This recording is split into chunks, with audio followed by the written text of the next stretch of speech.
Get breaking news alerts and special reports. The news and stories that matter, delivered weekday mornings.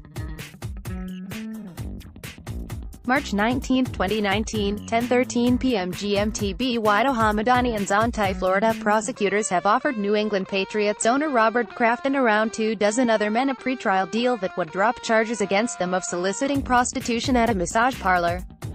Kraft, 77, was one of at least 25 people arrested in February as part of a months-long human trafficking investigation that police at the time said spanned from China to Florida. The NFL owner pleaded not guilty in late February to 2 counts of solicitation at the Orchids of Asia Day Spa in Jupiter, Florida.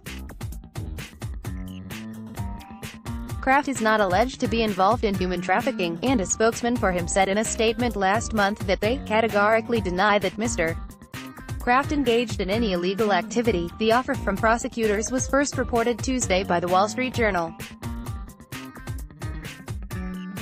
NBC News obtained a copy of a letter from the prosecutors in Palm Beach County offering a deal to resolve the charges, which sources close to the investigation tell NBC News was given to each of the defendants charged with solicitation in the Orchids of Asia massage parlor investigation.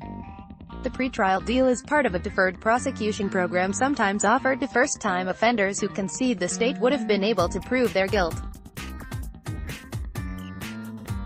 Kraft and the others charged with solicitation in the Orchids of Asia probe would have their charges dropped in exchange for their conceding that they would have been found guilty, completing 100 hours of community service per charge, taking an education course on prostitution, undergoing a screening for sexually transmitted diseases, and paying $5,000 per charge.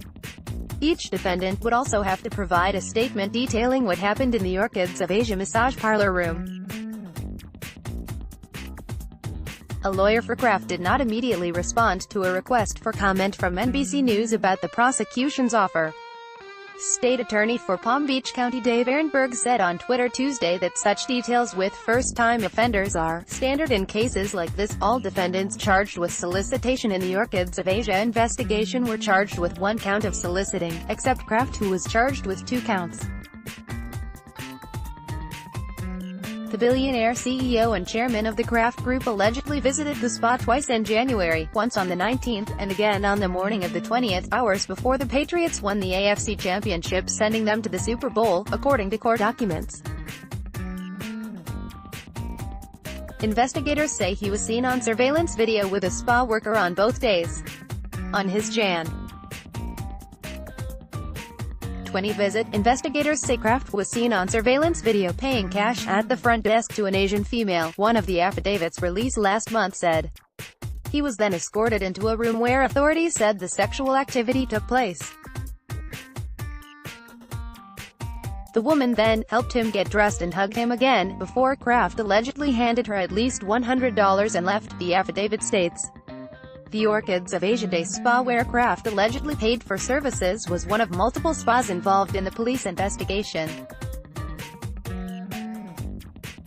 According to a Palm Beach County affidavit, online reviews of the spa used various slang terms that identified that the business provided sexual services. The NFL said in a statement last month that owners as well as players are subject to the league's personal conduct policy. We will handle this allegation in the same way we would handle any issue under the policy. We are seeking a full understanding of the facts while ensuring that we do not interfere with an ongoing law enforcement investigation, the statement read.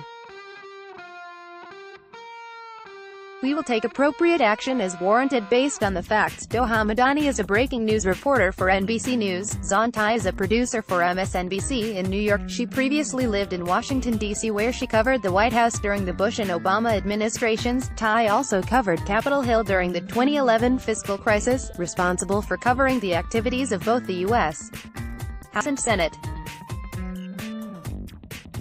She has filed reports from across the country and around the world, including Iraq with Vice President Biden, Saudi Arabia with President Bush, and Indonesia with President Obama. Prior to her move to journalism, Thai was a federal litigator, representing the United States interests in federal court. You can follow her on Twitter at Xuan Thai.